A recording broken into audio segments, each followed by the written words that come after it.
Shalom Ouvracha, Shalom Lekulam, Boker Tov à tous et bienvenue pour ce Yom Revi, mercredi. Comme toutes les semaines, c'est notre moment d'étude de Parashat Hashavua. Et donc voilà, aujourd'hui, Parashat Lech Lecha. Waouh. Alors je vais vous dire, il y a plein de choses à faire sur cette paracha, plein de choses à dire. C'est vraiment une paracha qui regorge d'événements, regorge de choses à traiter. Et évidemment qu'on va pas pouvoir tout traiter en une fois, bien sûr. D'un autre côté, c'est pas plus mal, comme ça, moi, ça me donne la possibilité de voir déjà venir l'année prochaine, l'année d'après, pour ne pas recommencer à radoter et à dire les mêmes choses. Donc là, on va s'occuper de ce qui est, à mon sens, la première dimension de la paracha de Lech Lecha. C'est la première fois qu'on fait un cours ici sur la chaîne de Parashat Lech Lecha, donc on va commencer par le départ. Et le départ, de cette paracha, c'est une question. Une question, à mon sens, qui retentit. La paracha s'ouvre en disant Vayomer Hashem el Avram, Lech Lecha me'artzecha me'atecha. On va revenir sur le verset. Mais intéressons-nous 2 secondes sur le début. Vayomer Hashem el Avram. Waouh! Comme ça, pouf! On parle quand même du dévoilement de Dieu, et pas n'importe quel dévoilement de Dieu. Yud Ke Vav Ke, le tétragramme. Shem Havaya, qui se dévoile à Avram. Toda Rabba. J'ai envie de te dire, Lama. C'est bien gentil. Mais pourquoi Dieu se dévoile-t-il à Avram? Qu'est-ce qu'il a fait Avram pour mériter ça? Je veux dire, on parle quand même de ce qui peut être le plus élevé dans le niveau de l'élévation humaine. Dieu qui parle à l'homme. Comment ça se fait que Dieu parle à Abraham? D'où vient ma question? Ma question vient du fait que, de manière très concrète, Abraham, tel qu'il nous est présenté dans la Torah, n'est pas le même Abraham qui nous est présenté dans le Midrash, dans les Midrashim. Quand je pose la question, mais de quel droit, pourquoi pas de quel droit, mais pourquoi Dieu se dévoile-t-il à Abraham? Ma question, elle vient sur le fait que j'ai vu tout à l'heure dans la paracha de la semaine dernière que Dieu s'est dévoilé à Noach. Mais avant qu'on me dise que Dieu se dévoile à Noach, on me l'a présenté, ce bonhomme. Et on m'a dit, Noach, ish tzadik tamim haya bedorotav, et Elohim italech Noach. On m'a dit que Noach était un tzadik qui marchait avec Dieu. Donc j'entends qu'on me présente comme Noach comme étant quelqu'un d'extraordinaire, donc Dieu lui parle. J'entends. Mais là, pourquoi Abraham, Dieu lui parle? Je ne sais rien de lui. Le Midrash, les Midrashim sont pleins d'explications qui me font comprendre tout de suite qu'Abraham, c'est le tzaddik ultime. Certes. Mais sauf que là, dans la Torah, c'est pas marqué. Et je dois pouvoir comprendre une chose sans que le Midrash arrive. Après, le Midrash m'aidera à comprendre plus. Mais je dois d'abord comprendre comment c'est possible que Dieu se dévoile à Abraham, alors qu'il n'a rien fait pour ça, a priori. D'où je connais Abraham? D'où vient-il notre Abraham? Eh bien, Rabotai, si on veut découvrir l'identité d'Abraham, il faut qu'on revienne à la fin de la paracha de Noach. C'est là-bas qu'on va rencontrer Abraham. Et regardez ce que nous dit la fin de la paracha de Noach. Vaïrit Terach Shivim Shana, donc on est au chapitre 11, verset 26. On dit Vaïrit Terach Shivim Shana Vayoled et Avram, et Nachor, et Haran. Ok, Terach a 3 enfants, Avram, Nachor et Haran.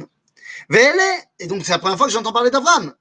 Ve'ele toldot Terach, Terach olid et Avram, et Nachor, et Haran, Haran olid et Lot. On dit qu'Haran, il a un fils qui s'appelle Lot. Ok.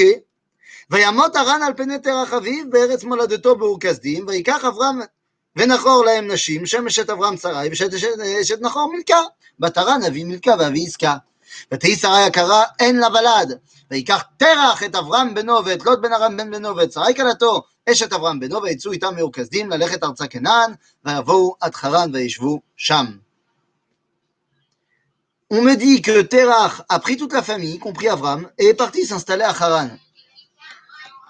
Mais Rabotai, excusez-moi.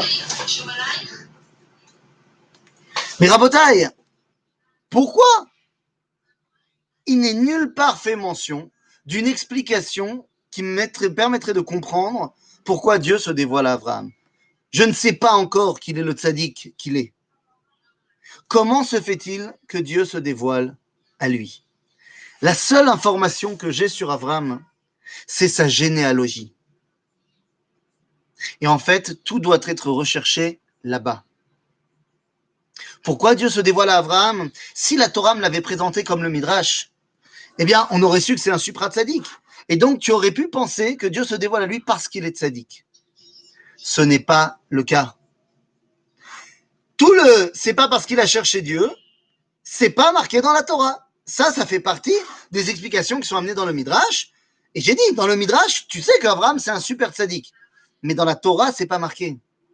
Et donc, si dans la Torah, c'est pas marqué, il faut qu'on essaie de comprendre, al pia Torah, pourquoi Abraham reçoit le dévoilement divin.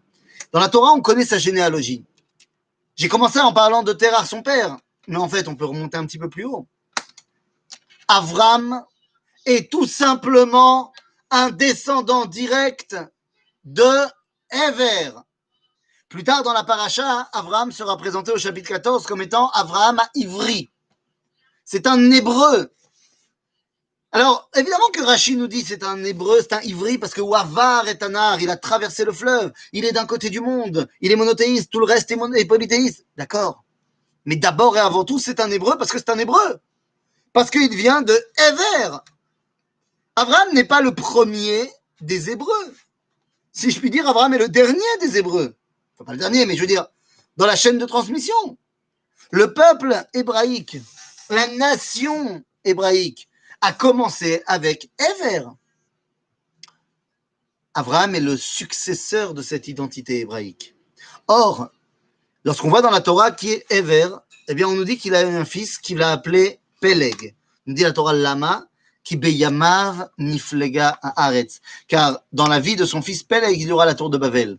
Nous disons ça, Rashi va rappeler cela. Comment il peut savoir ce qu'il va déjà avoir comme événement dans la vie de son fils qui vient de naître? Et donc, cela nous explique que Ever était prophète. Le propre de la nation hébraïque, c'est d'avoir ce contact avec Dieu. Pourquoi la Torah ne m'a pas dit qu'Abraham était un tzaddik, alors qu'il l'est? Pour que tu saches que sa relation avec Dieu ne vient pas du fait qu'il est tzaddik, mais il vient d'abord du fait qu'il a une identité, qu'il est l'héritier des Hébreux. Et c'est à cette identité-là qu'Akadosh Baruch Hu a décidé de se dévoiler. Lama. Tout simplement parce que quand on lit la Torah, Ever est le descendant direct de Shem, qui lui est le descendant direct en termes pas seulement biologiques, mais en termes de ce qu'il représente, de Noach, qui lui-même était le descendant de Adam, et ainsi de suite. Donc la première chose que j'apprends sur Abraham, c'est d'où il vient. Il fait partie de la famille hébraïque, mais en fait cette famille hébraïque nous est présentée dans la Torah comme étant très intéressante. Tout d'abord, ils sont à Ur Kasdim. On nous les présente comme étant à Ur Kasdim. Il a fait, pourquoi pas? Mais ils ne sont pas chez eux. C'est pas chez eux. La preuve, c'est que cet endroit s'appelle Ur, chez la Kasdim. C'est Ur en Chaldée, en Mésopotamie intérieure. C'est-à-dire que dans tous les cas, c'est pas la famille d'Abraham qui est le patron à Ur Kasdim. Quel est le pays d'Abraham? Quelle est la terre des Hébreux? Bien, la terre des Hébreux, c'est marqué noir sur blanc dans la Torah. C'est la terre d'Israël. La terre des Hébreux, c'est la terre d'Israël. Où c'est marqué dans la Torah? Pas shoot. C'est marqué dans la fin du livre de Bereshit. Lorsque dans la parasha de Vayigash, Yosef est en prison chez les Égyptiens, il demande au grand échanson de toucher un mot pour lui auprès de Pharaon, et il lui dit, dis-lui, chez Gunov Gunavti, Gunov Gunavti, mais Eretz Ivrim. Gunov Gunavti, j'ai été kidnappé de la terre des Hébreux. Maintenant, tu comprends bien que Yosef, quand il parle les chansons, c'est Stam, un non-juif, il ne connaît pas toute la Torah, les chansons, et Pharaon encore moins. Donc, si tu veux, il ne va pas lui parler en code, on ne va pas commencer à appeler la terre d'Israël Eretz Ivrim, parce qu'il y a Yaakov et 12 enfants qui habitent là-bas. Si on parle au niveau international que cet endroit est Eretz Ivrim, c'est parce que c'était connu de tout temps que cette terre-là était Eretz Ivrim. C'est ce que veut dire d'ailleurs au début de la paracha quand on dit va Kenaani va Perizi Az Baaretz. On l'appelle Eretz Canaan. Pourquoi? Eh bien parce que cette terre-là a été conquise par les Cananéens. Et c'est vrai que ça va avoir une redondance. Alex, je te vois venir. Ça va avoir une redondance dans notre paracha et pendant toute la Torah qu'on va appeler cette terre Eretz Canaan. Donc il semble qu'on la présente comme étant la terre de Canaan. Pourquoi? Parce qu'à l'époque de Moshe, à l'époque de Yoshua, jusqu'à ce que Yoshua fasse le travail, cette terre sera la terre des Canaanim. C'est eux qui vont la posséder concrètement. Et Mala, c'est vrai qu'elle, à la base, était celle de Shem, Ever. C'est vrai que Dieu l'a promis à Abraham, mais concrètement, tu comprends? Et alors, on s'en fiche qu'il n'y ait que Yosef qui l'appelle Eretz Ivrim. Il l'appelle Eretz Ivrim envers des gens qui sont censés comprendre son langage, sinon il parlerait en yiddish. Mais ça l'aime. Donc, En Malasot, la Torah appelle cet endroit Eretz Ivrim. Et moi, je crois dans la Torah. Maintenant, est-ce que les Hébreux ont pu concrètement prendre possession de cette terre-là, la garder? Eh bien non, à un moment donné, les Cananéens sont arrivés, ils ont conquis cette terre de la main des Hébreux, et pendant toute la période de la Torah, c'est resté de la main des dans la main des Cananéens. Yoshua a conquis, mais dans le livre de Shoftim, on n'a pas réussi à mettre en place notre royauté, c'était donc redevenu Eretz Canaan, puisqu'il était tout le temps là et il nous prenait la tête, et ce n'est qu'à l'époque de David, finalement, que cette terre entièrement est devenue Eretz Israël. À Haaretz, Shel Mamlechet Israël. Et donc à ce moment-là, on l'appelle plus Eretz Canaan, on l'appelle Haaretz. Lorsque, eh bien, le peuple juif part en exil, ça redevient la dimension de Eretz Canaan parce qu'on vient lui donner une dimension d'identité à cette terre et on te dit ne fais pas comme ceux qui étaient en terre de Canaan. Alors Yaakov Touboul a écrit quelque chose, mais c'est une langue que je ne connais pas. Donc Yaakov, si tu veux que je réponde à ta question, il faut que tu traduises ça en anglais, en français, en hébreu, en yiddish à la limite, mais pas en flux du flux, parce que je ne comprends pas le flux du flux. Bekitzour, Avraham et sa famille sont donc à Ur Kasdim. Effectivement, ça vient de Ham, la terre de Kasdim. D'après le Midrash, Nimrod est le roi de Ur Kasdim. Et effectivement, c'est les descendants de Ham. Bekitzour, donc l'histoire de la nation juive, si on peut dire, va commencer Bagalout et dans une sortie d'exil. Lama. Lama, eh bien regardez, on nous dit Vayamot Aran al pene terach aviv. Aran est mort devant la face de son père. Chazal vont dire donc du vivant de son père. Tous les matins, pourtant, quand tu lis Odou, il est marqué Eretz Kenaan Cheven Achalatren. Donc David a écrit. Nachon, c'est ce que je viens de t'expliquer. Et ce que je t'ai expliqué à toi dans notre discussion en privé, que cette terre a également une dimension de Knaaniyut, de Knia. Comment ça se fait que des Knaanim sont arrivés ici? Tu ne l'as pas posé cette question. Parce que Eretz Israël, c'est Eretz Kenaan. C'est-à-dire que pour pouvoir hériter de cette terre-là, il faut une dimension de Knia, de soumission à Kadosh Baruch Hu. Bekitzour, donc, cette famille hébraïque voit un drame se passer. Aran meurt à Ur Kasdim. Le Midrash, on le connaît, l'histoire de la fournaise, que Nimrod, après qu'Abraham ait détruit les idoles, il a balancé, il a mis dans la fournaise, et il a demandé à son frère Aran, est-ce que tu es avec ton frère ou est-ce que tu es avec moi? Et Aran a répondu, en fonction de ce qui va se passer, si mon frère survit, je suis avec lui, sinon, je suis avec toi. Abraham survit, et Aran ne survit pas, parce qu'il n'était pas aussi convaincu qu'eux. Mais sans rentrer dans le Midrash, il y a marqué noir sur blanc dans le verset, Vayamot Aran al pene terach aviv. Aran est mort du vivant de son père, Be'eretz Moladoto, dans le pays de sa naissance, Be'ur Kasdim, c'est oui le nom de la ville, Ur Kasdim, mais c'est également la fournaise. Ur, c'est une fournaise, en hébreu, des Chaldéens. Donc, il n'y a même pas besoin du Midrash. C'est marqué noir sur blanc que, eh bien, Aran est mort dans les fours crématoires des Chaldéens. Donc, comprenez-moi bien. Terach, c'est le représentant des Hébreux. Il a 3 enfants. Terach, c'est l'ancien. Il est la génération d'avant. On va dire que le peuple hébraïque repose sur 3 identités, Aran, Nahor et Avram. Un tiers de l'identité hébraïque meurt dans les fours crématoires. Vous comprenez que toute ressemblance avec un cas qu'on a connu récemment n'est pas fortuit et pas involontaire. la Torah et particulièrement Sefer Bereshit est un prototype de ce qui va arriver, un archétype plus, de ce qui va arriver dans l'histoire d'Israël. On voit ici que donc notre histoire commence avec la persécution en exil. Et donc, qu'est-ce qu'on fait suite à la persécution et la Shoah des Hébreux de l'époque? J'utilise le terme parce que vous avez compris l'analogie avec le nombre, un tiers de l'identité, face à 6 millions de Juifs qui ont été tués dans la Shoah, alors qu'il y avait 18 millions de Juifs à l'époque avant la Shoah. Un tiers de l'identité d'Israël a été massacré par les Allemands. Rabotai, de quoi est-on en train de parler? Comment Terach, le patriarche de la famille, va réagir à l'antisémitisme terrible auquel il doit faire face? Mais les amis, c'est pas compliqué. D'abord, il faut sauver les meubles. D'abord, Terach va marier les fils de déportés, les fils de ceux qui ont été les corbanotes, pas les corbanotes, mais ceux qui ont été les victimes de la Shoah. Et donc, eh bien, les enfants de Haran, les filles de Haran, Sarai et Milka, il les marie respectivement à Abraham et Nahor. Et ensuite, eh bien, il faut prendre une grande décision. Le seul problème, c'est qu'avant la grande décision, on nous dit quelque chose. Vatei Sarai akara ein lavalad. Sarai est stérile, elle n'a pas d'enfant. Waouh. Donc ça veut dire que Lot, qui est encore jeune, certainement, n'est pas marié, il n'est donc pas l'avenir. Haran est mort. Nahor est marié avec Milka. Et Avram n'a pas d'enfant. En d'autres termes, vers qui tous les espoirs de la famille hébraïque se tournent? Vers Nahor.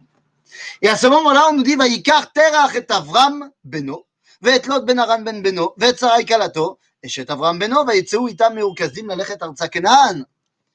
Et là, une fois qu'on a réglé tout, les dernières directives, Terach dit on ne peut plus rester à Ur-Kasdim. Ils sont beaucoup trop antisémites là-bas. Partons. Et où est-ce qu'ils veulent partir? Il prend toute sa famille et il va où? Beretz Kenan. Pourquoi il va en Eretz Kenan? Vous n'avez peut-être pas la carte du Moyen-Orient dans la tête, mais Ur-Kasdim, c'est là. Knaan, c'est là. Entre les deux, le Tigre, l'Euphrate, il y a 1000 kilomètres.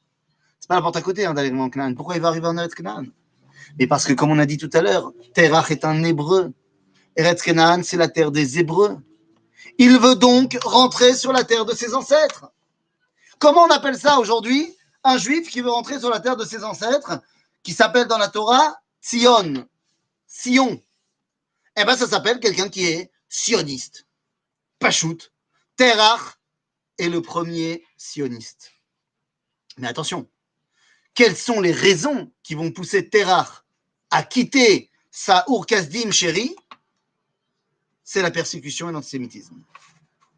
Il écrit dans son journal à Paris, Terach, qu'il n'y a pas de choix, qu'il n'y a pas de choix, qu'il est obligé de maintenant sauver le peuple d'Israël. Et donc, suite à la persécution, il va tenter d'avoir une charte auprès des grands de ce monde pour avoir l'accord d'installer les Juifs en terre d'Israël.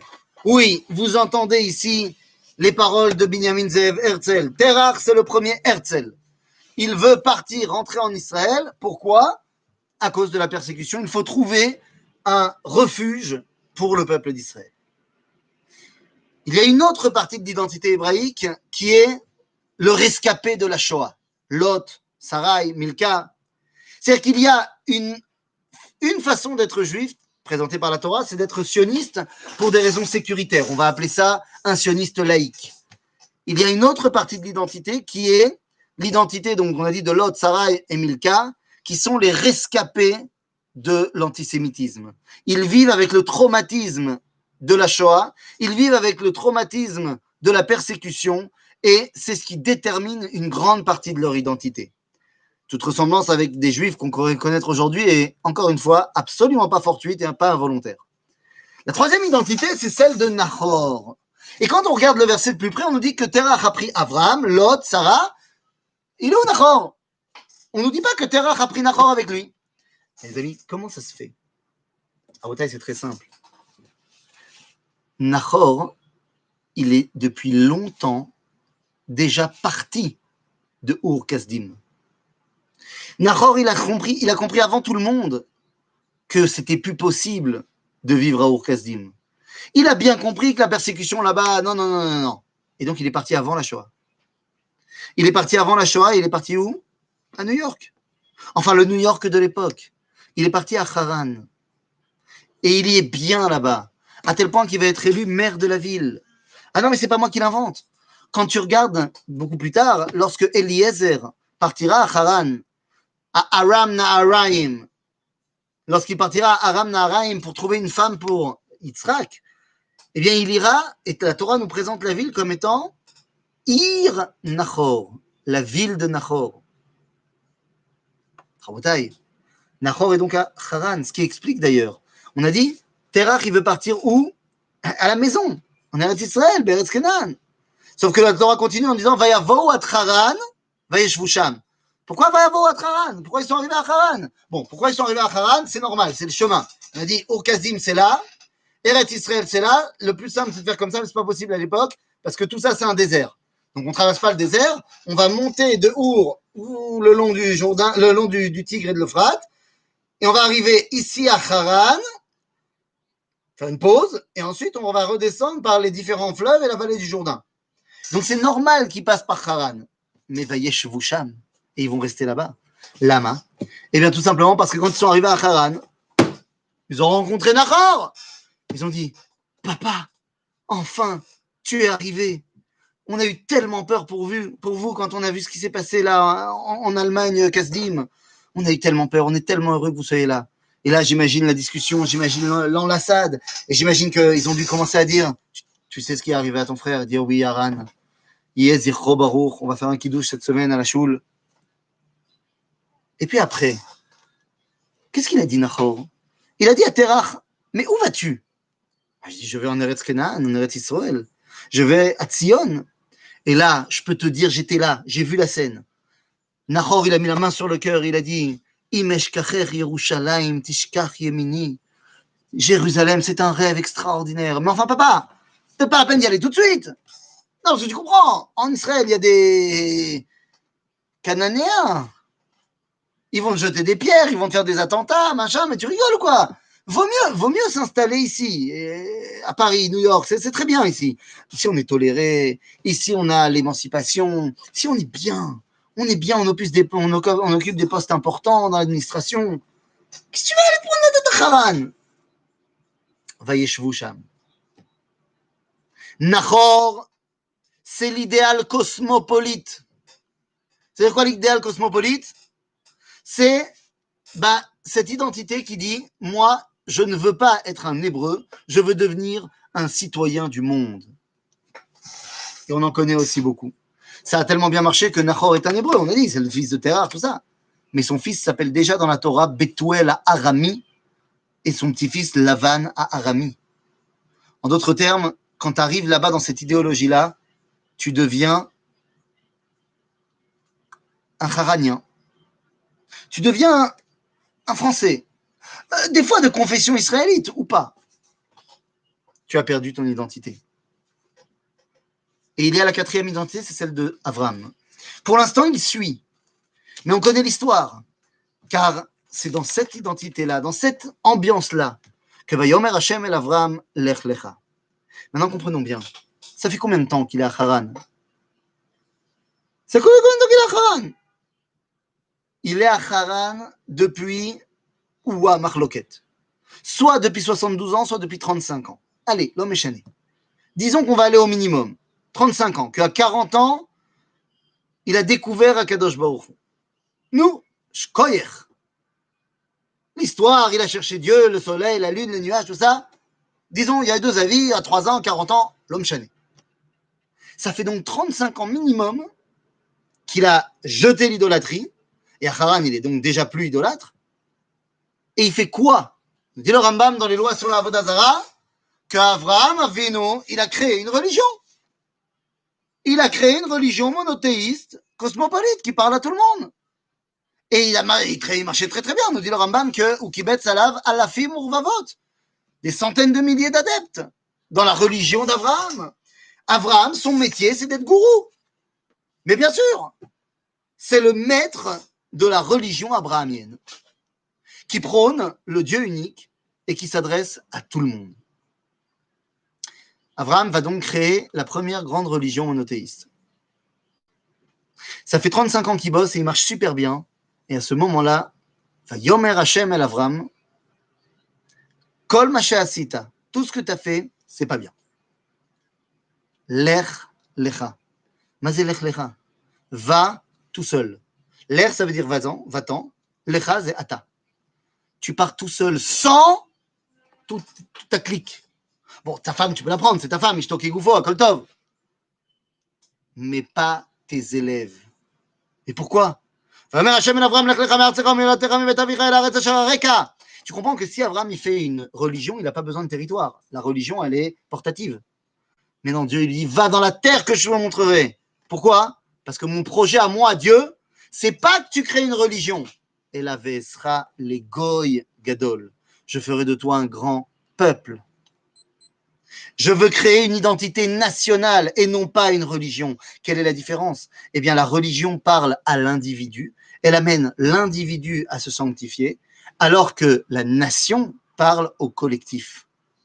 Le projet d'Akadosh Baruch Hu est de créer un peuple saint.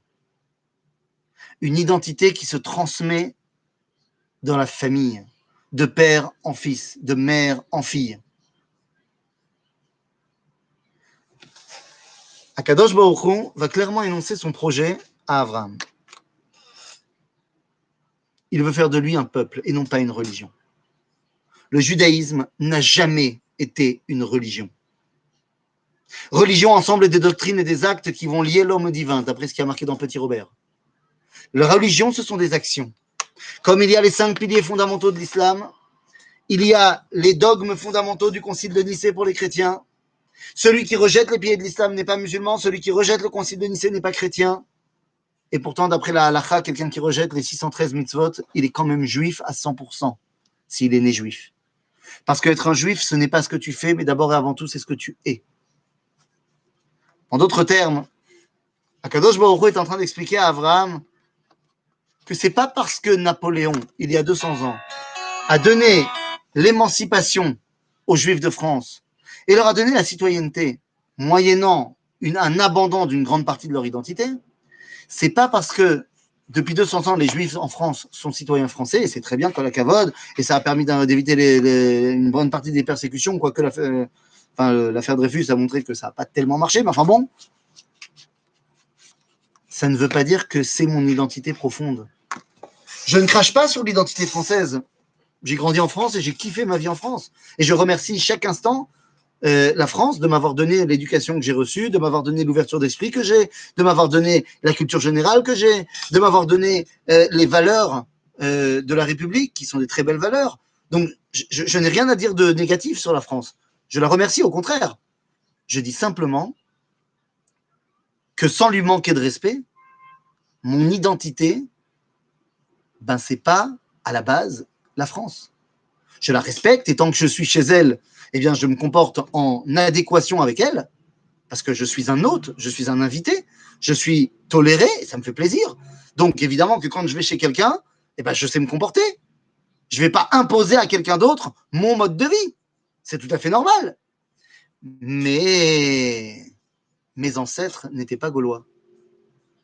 Je sais bien que tous les ancêtres de tous les Français n'étaient pas des Gaulois, mais l'homme chaîne, tu as compris l'idée. C'est-à-dire que mes ancêtres à moi, il y a 2000 ans, ce n'était pas Astérix et Obélix. Et pourtant, je suis fan d'Astérix et Obélix.